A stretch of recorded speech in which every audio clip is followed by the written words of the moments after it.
दोस्तों, हरियाणा की सियासत में एक बार फिर हलचल मच गई है। गुरुग्राम से सांसद और केंद्रीय राज्य मंत्री राव इंद्रजीत सिंह ने अपने तीखे और बेबाक अंदाज में ऐसा बम फोड़ा जो न केवल सत्ताधारी बीजेपी के गलियारों में बल्कि विपक्षी कांग्रेस के खेमे में भी गूंज रहा है।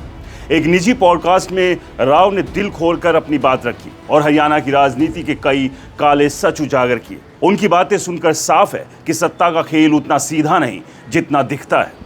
राव इंद्रजीत ने बिना किसी लाग लपट के अपनी मंशा जाहिर की। उन्होंने कहा, मुख्यमंत्री बनना है तो कुर्सी गोद में पड़ेगी तभी बनूंगा।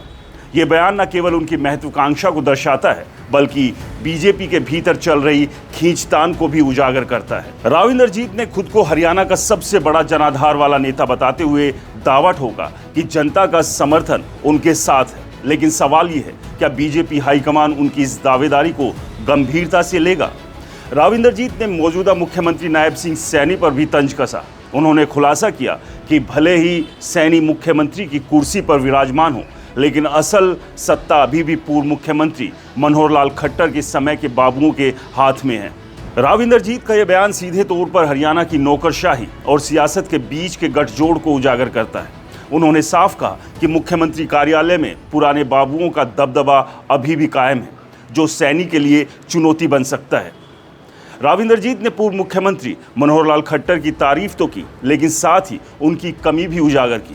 उन्होंने कहा, मनोहर लाल खट्टर ने पूरे हरियाणा में काम कराए, विकास की गंगा बहाई, लेकिन वो जन नेता नहीं बन पाए। ये टिप्पणी साफ बताती है, राव इंद्रजीत के नज़रिए में मनोहर लाल खट्टर के पास प्रशासनिक क्षमता थी, लेकिन जनता से जुड़ने का जादू नहीं। क्या ये राव का खुद को बेहतर जन नेता साबित करने का दाव था? केंद्र में कैबिनेट मंत्री के बजाय राज्य मंत्री बनाए जाने पर राव ने अपनी नाराजगी छिपाई नहीं। उन्होंने कहा, हाँ, इस बात की टीस तो है, लेकिन मेरे काम हो जाते हैं। यह बयान उनकी सियासी चतुराई को दर्शाता है। भले ही पद छोटा हो, राव ने साफ किया कि वो अपने प्रभाव का इस्तेमाल काम निकलवाने में बखूबी करते हैं। ये एक तरह से बीजेपी हाईकमान को संदेश भी है कि वो अपनी हैसियत को जानते हैं और उसका इस्तेमाल करना भी। राव ने कांग्रेस के दिग्गज नेता और पूर्व मुख्यमंत्री भूपेंद्र सिंह हुड्डा से अपनी नाराजगी की वजह भी बताई। हालांकि राव इंद्रजीत सिंह ने इस मुद्दे को ज़्यादा तूल ना देते हुए इतना ही कहा कि वो कुछ पुराने मनमुटाव हैं जिन्होंने उनके और भूपेंद्र सिंह हुड्डा के बीच दूरियां बनाई। ये खुलासा हरियाणा की सियासत में दोनों नेताओं के बीच पुरानी रंजिश को फिर से चर्चा में ला सकता है।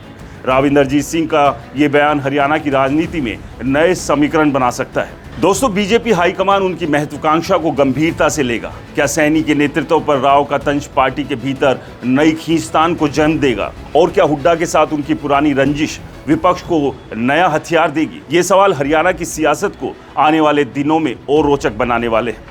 राव इंद्रजीत सिंह ने एक बार फिर साबित किया कि वो न केवल एक दमदार नेता है, बल्कि अपनी बात को बेबाकी से रखने का दम भी रखते हैं। अब देखना ये होगा कि इस सियासी पॉडकास्ट का असर हरियाणा की सत्ता के गलियारों में कितना गहरा होता है। दोस्तों, इस पूरे मामले पर आपकी क्या राय है? हमें कमेंट्स कर ज़रूर बताएं। नमस्कार।